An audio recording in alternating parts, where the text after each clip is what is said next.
Pittsburgh. Our first sighting of the great-breasted Pammy. At home as much on the water as on the land. She glides effortlessly across the warm Californian sands. Her golden hair and taut body, the great breast rising and falling to the rhythm of the wild, signalling to potential mates, take me, take me, take me. For further sightings of this magnificent bird, join Baywatch, weeknights at 8, only on Bravo.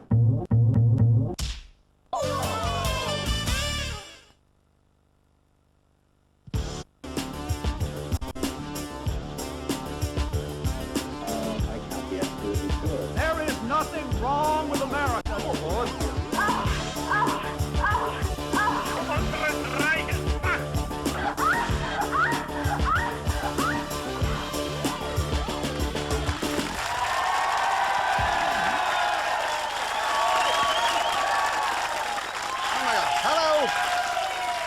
Hello, good evening and welcome to Don't Feed the Gondolas. It's been a week in which scientists announced the invention of a new cream which can give a woman a huge orgasm.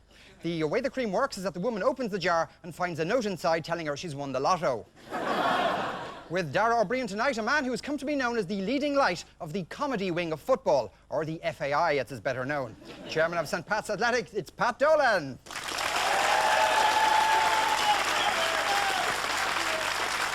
And with Brendan O'Connor tonight, a glamorous entertainer and woman who doesn't take any shit from anyone unless it comes in the form of a panto script. It's the fabulous Twink.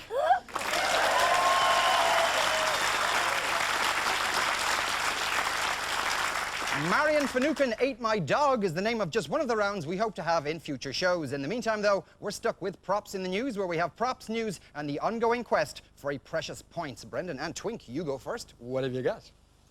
A bottle of whiskey and a pig. Twink? Is it me? Bottle of whiskey and a pig, yeah. I've been told to keep the bottle of whiskey away from you for some reason. You think the pig is safe? This is a deliberate ploy now. The last time I was on this show, the very first thing I was asked to do was hold something pink and meaty underneath the desk. Listen, Twink, can we just talk for a while first, maybe, before you start? Steady. You're treating me like a sex object Come on, here. you are a sex object. Okay, but keep I your love hands you. above the Okay, table. all right. Note where they are. Yeah. And the the nails, whiskey, look at the nails. Imagine. Is it to do with bishops and drink and saying queer things when they're full of drink to the nation? I think it was to do with the bishop, but the other bishop, the original Bishop St. Patrick, and this is obviously something to do with St. Patrick's Day, which is St. Patrick, you may know, Sean, was the patron saint of lorries with bunting on them. And fittingly enough, for Ireland's first clergyman, we commemorate him by having young girls in short skirts kicking their heels up and down the middle streets of our town. And of course, this year, the whole St. Patrick's Day thing, we were told that this is also the beginning of the millennium celebrations, right? Which is kind of typically Irish. And, like, all the nations are showing their true colours with this millennium thing, right? The British have built a giant tit with a naked woman inside it. And the Irish have started drinking in March for it. I like that. Like, the Irish view on this is obviously, we better stock up because the drink will be very expensive on the night itself. So we have a few jars now. We'll start 9 months early and have a few jars. Well, and of course, the pig comes into it as well, because the whole St. Patrick's Day fiasco about crowd control and everything. This is to do with, I think, Babe, Pig in the City, which tells the story of a pig from the country who had the gift of speech and was also good at herding sheep, and came up to the city and had loads of big adventures, and we saw them, all the pigs out having their adventures on St. Patrick's Day, herding the sheep and demonstrating the gift of the gab. Is pretty much the right answer, I'm pleased to say. You do get 2 points for that. This story refers to... let go of the pig. Sorry. The story refers to government fears that celebrations on December the 31st this year will be such a drunken orgy, it has cancelled all time off for the Gardaí, thereby drastically reducing the potential number of unruly drunks on the street. So, Darren, Pat, what have you got? We have 2 items. We have some sort of financial accounting machine.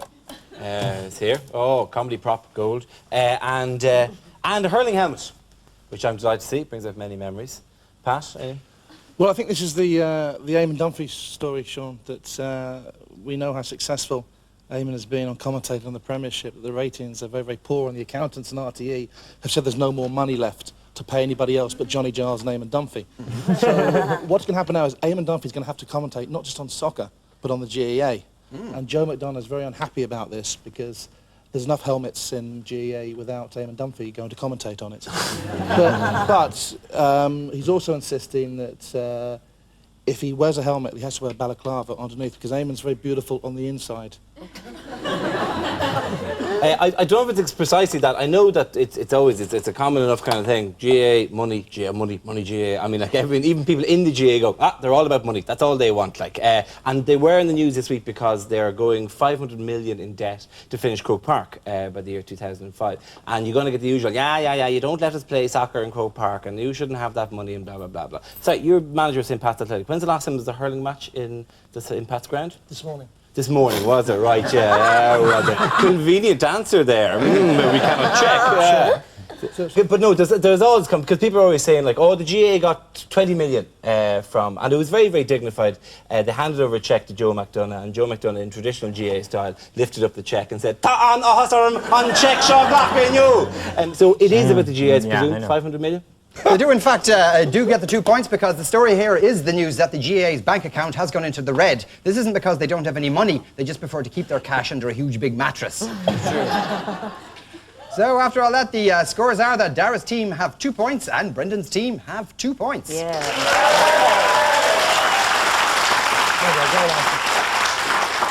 Now, for those of you unfamiliar with Pat's work, for years now he's been one of the most innovative managers in the business, always keen to try out new ideas. For instance, a few years ago, he embarked on a controversial plan to inject dog hormones into his players. This was the result.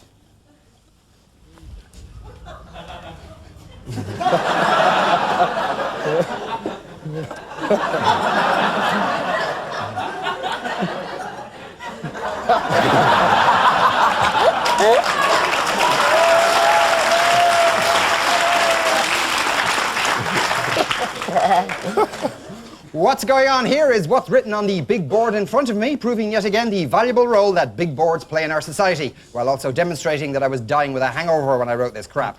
Each team are shown a subatomic particle of videotape which they must crash against their comedy foreheads to create a black hole of mirth. Big hangover I had last night. So I think Brendan and Twink, what's going on here?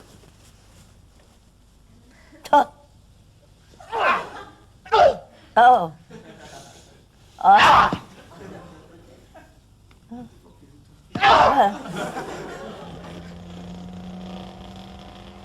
Oh, this one's fairly obvious, isn't it? Yeah.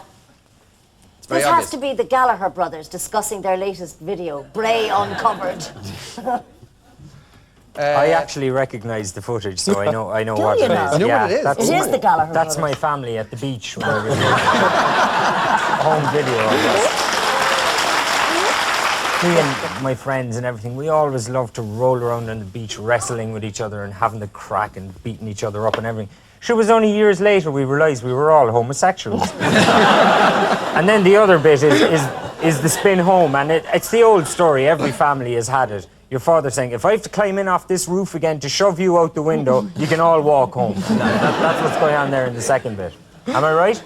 No, but I'll give you 1 point for saying you're a homosexual. I quite enjoyed that. In actual fact, that was part of the aversion therapy used by the Dyslexic Drivers Association of Ireland. By the simple means of beating the living daylights out of them, the association hopes to teach people with dyslexia that you have to be inside a car in order to drive it. However, the therapy isn't always successful, and all over Ireland, dyslexic drivers can be still seen motoring in their own perverse fashion.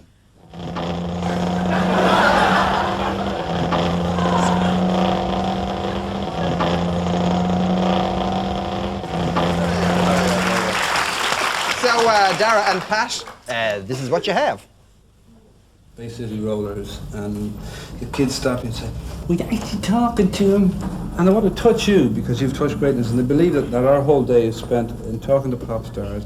When Elvis Presley started, one of the crazes then were pillowcases with pictures of Elvis on them.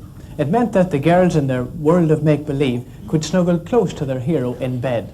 This is, I presume, is some sort of training video that they give to priests when they're seminarians called "Get With It," where they tell priests about hip things that were happening. You know, like so the priests then, when they're giving their sermons, could very subtly drop in something like, "You know, I was sleeping with my Elvis pillow the other day," and all the kids go, "He's cool," and then he go, "You know, Elvis pillows are a lot like God," and then all the kids go, "Maybe God's cool too." I must have been looking at a different video because that wasn't, in fact, a priest.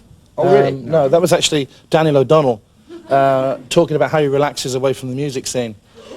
And he dresses up as a priest. And it's actually a documentary. Just for a big change, like. And we did pull a little bit of a trick there by putting Shay Healy into that clip, automatically giving the impression that that programme was complete drivel. But actually it wasn't. In truth, it was a hard-hitting documentary which examined the sordid underbelly of popular music. As ever, only one man was brave enough to expose this depravity, the tough-talking cleric, Father Brian Darcy. Prepare now to recoil in horror as Father Brian exposes the filth within. Take a record like the Silver Convention, for example. On it you have tracks like "You've Turned Me On, but You Can't Turn Me Off." You've Got What It Takes to Please Your Woman. Play Me Like a Yo-Yo. Like those, combined with some of the pictures on the sleeve, show that there are no doubt as to what they intend to get across through the record. So on that tasteful note, the scores are that Dara's team got 1 point and Brendan's team got 1 point.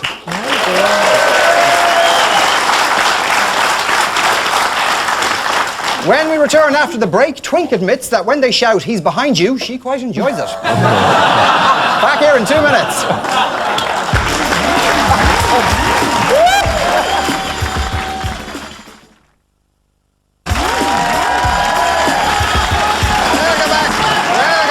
Calm down. Welcome back. First, a quick bit of political news. This week it was reported that a Dublin County councillor burst into tears 3 times while being interviewed by the Gardaí over the rezoning of land.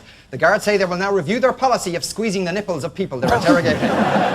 Time now for State of the Nation, where we test on which in tune our contestants are with the average red-titted county councillor on the street. This week we investigated the skills and training crisis. Yes, this week we're outside the FOSS offices in Dunleary, because this week it was reported in the newspapers that 2/3 of people who take FOSS courses fail to find a placement afterwards. A little known fact about Dunleary is that many of its residents are on the witness protection programme. It's about St. Patrick's Day. That was yesterday. I know, yeah. Excuse me, madam. Yeah? Could I ask you a quick question, please? Yeah. It's just that you have to stop or he'd fall over. It's just a question about FOSS courses. Okay, fair enough.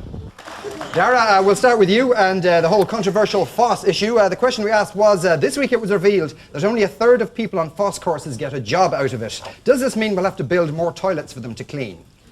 We asked this man, did he say, A, I done a FOSS course once but there were plenty of toilets? B, you have to go into a pub? Or C, hanging around toilets? You're bringing back some memories now, Sean. I mean, presumably the people who did this survey actually thought that people do FOSS courses with a view to gaining long-term employment, like, as opposed to the reality, which is they're just, the government invented them so that anytime someone from the EU came around, they could hide all the unemployed people and just send them into a FOSS course. Like, oh my God, Jacques Delors coming, quick, learn knitting, and they'd all go, all the unemployed people, knitting, and they go, yeah, come on. So that's the only reason FOSS courses are there anyway. Like, so, like, the toilet thing, I don't know, let's not be rude to people who are doing this stuff. I would say answer A. You would say answer A. Let's have a look at the VT and find out. It was reported in the newspapers this week that only 1/3 of people who do FOSS courses get a job out of it. Do you think this means we have to build more toilets for them to clean? I done a FOSS course. But there was plenty of toilets and I done it.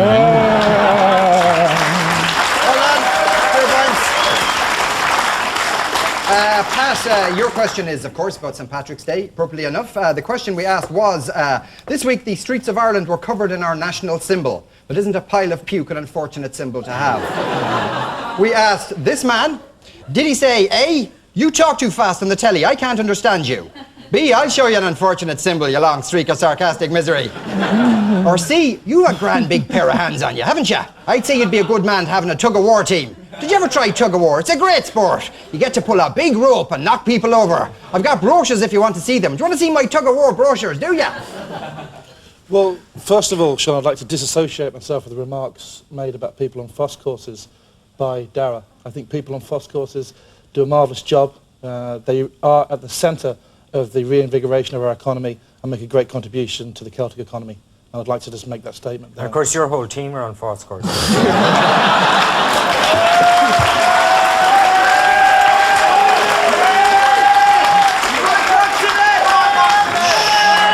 Possibly, from what I hear, the knitting FOSS course. Would that be right? Black belt in embroidery. Is this the team that's champions of Ireland? Top of the league at the moment? Fluke. He did mention Sean's big hands. Yes. You know what they say about people with big hands, Sean. I know. But great goalkeepers. Yeah. Good legs, yes, interesting you know. you say goalkeeping. I mean, the TV presenting, I think it's going great. It's Thank not. you. It's not all about ratings. No, it's not, no. And we're looking for a goalkeeper. Mm-hmm. If Why, are you letting in a lot of goals at the moment? Well, I think we've opened up a can of worms I don't want to get into. Answer A. Great. Okay. Answer A. Let's have a look at the VT and find out. Excuse me, could I ask you a quick question, please? What are you? This week, for St. Patrick's Day, the streets were covered with our national symbol. But do you think a pile of puke is an unfortunate symbol to have? I don't think so. The more green and gold the Irish colours, the better. Too fast on the television and I can't understand you.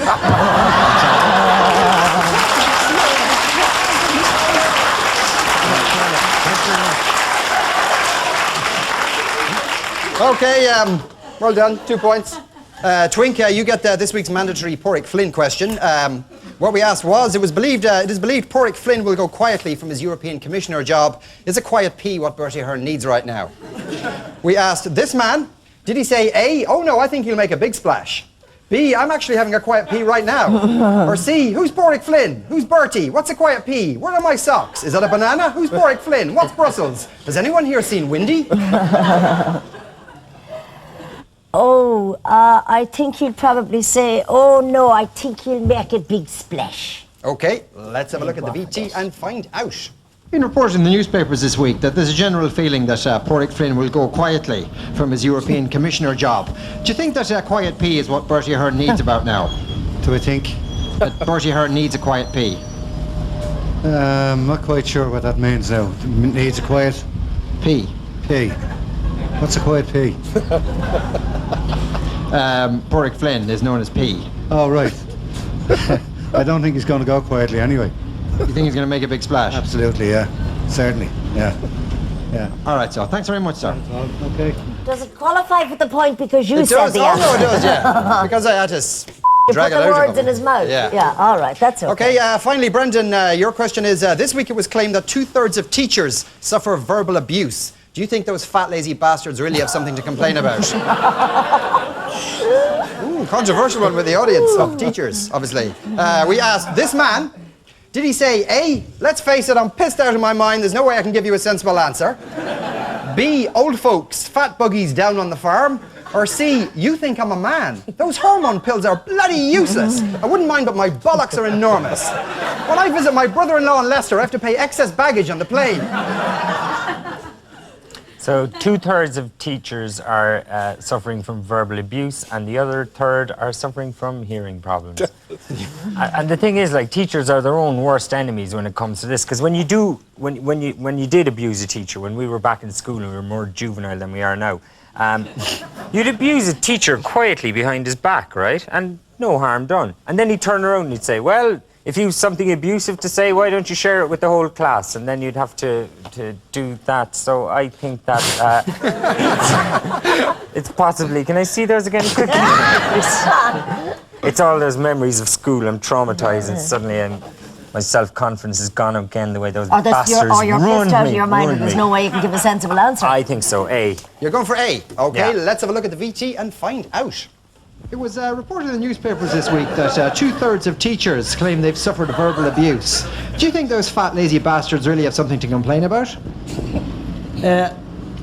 Well, the fat ladies, bastards, they don't sing at all. right? And I do. Right. Okay? Okay. Yeah. Are we going to get a song now? Yeah. Okay. Old folks, fat boogies down on the farm. Yes, indeed. So after all that, the scores are after that round that Dara's team got 4 points, but Brendan's team only got 2 points. We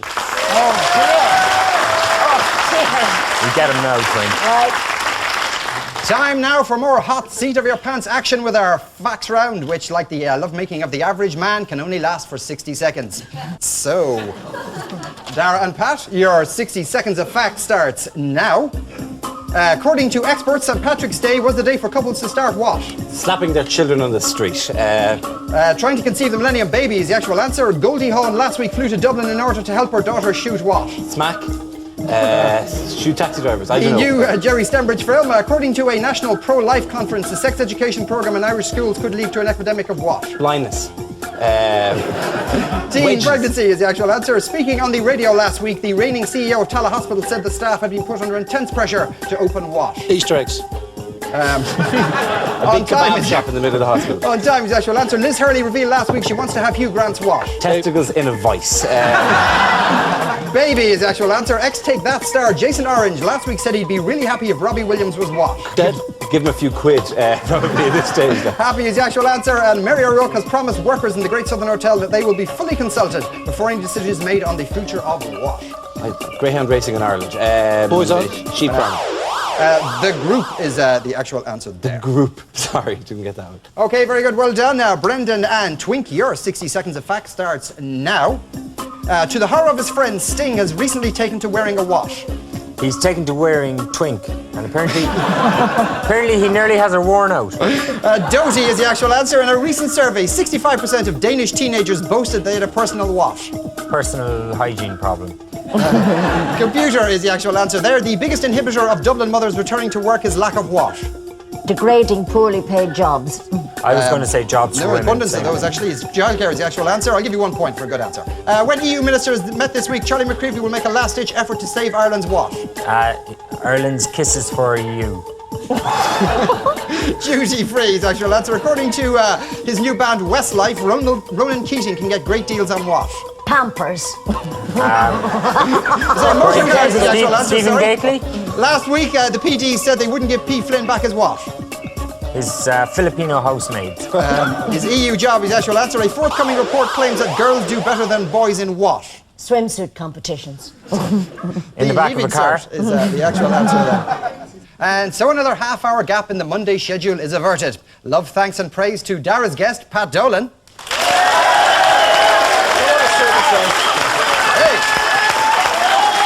And as ever, our love, gratitude and filthy schoolboy thoughts go with the spectacular Twink. That's it for tonight. Please visit our website where you can vote in our ongoing poll to elect the stupidest person in Ireland. And it's worth pointing out that you don't have to vote for me. But as we go, this week it was announced that a team from Pakistan International Airlines will now be based at Shannon Airport, following the introduction of a new Shannon to Karachi service. Earlier on, I rang Pakistan Airlines in Karachi to let them know about the fabulous facilities on offer in a small village in the west of Ireland. Thanks for helping us feed the Gondolas. Good night. Hello. Hello? Hello, yes. Are you're the manager? Yeah. Hello, yes. My name is Monica Looley, and I'm ringing you from a little village in the west of Ireland called Ahasgraw. And I'm ringing you all the way from Ahasgraw because I understand that you have a brand new service to go to Shannon Airport here in Ireland. And now, I was reading in the papers there that you're sending over staff to be based to work in Shannon, you know. And I'm chairperson of the parish committee here in Ahasgraw, and they deputised me to give you a little tinkle to let you know about Ahasgraw and tell you what facilities we have, you see. Because you might consider, because living beside the airport, it'd be very noisy and smoky and that kind of thing, and it's a bit of a rough area around there anyway. But up here in Ahasgraw, we have a far more genteel way of life, and we welcome new people into our community, you see. And they thought I might give you a tinkle to let you know about some of the facilities we have here, so you could consider them living in Ahasgraw. How far it is from Shannon? Oh, it's not that far. It's only a few miles down the road, you know. You see now, and then we have two B&Bs here in Haskra, and we have pubs obviously, and we have a dance hall, and Pascal's Country Sound play there on a regular basis. And are you interested in surfing at all yourself? You're in? Well, can you send us this brochure for your arrangements? A brochure.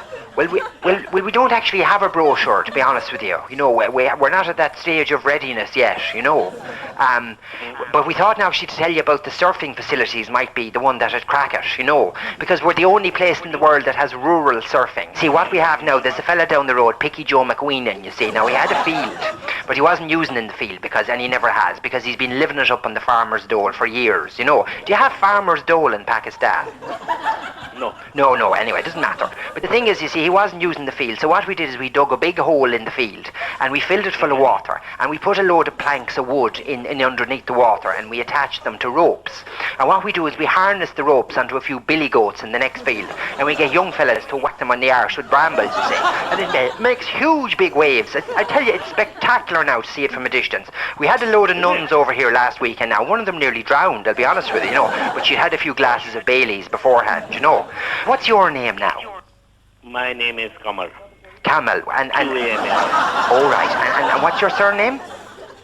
Ali. Ali. Ali. Oh, that's great.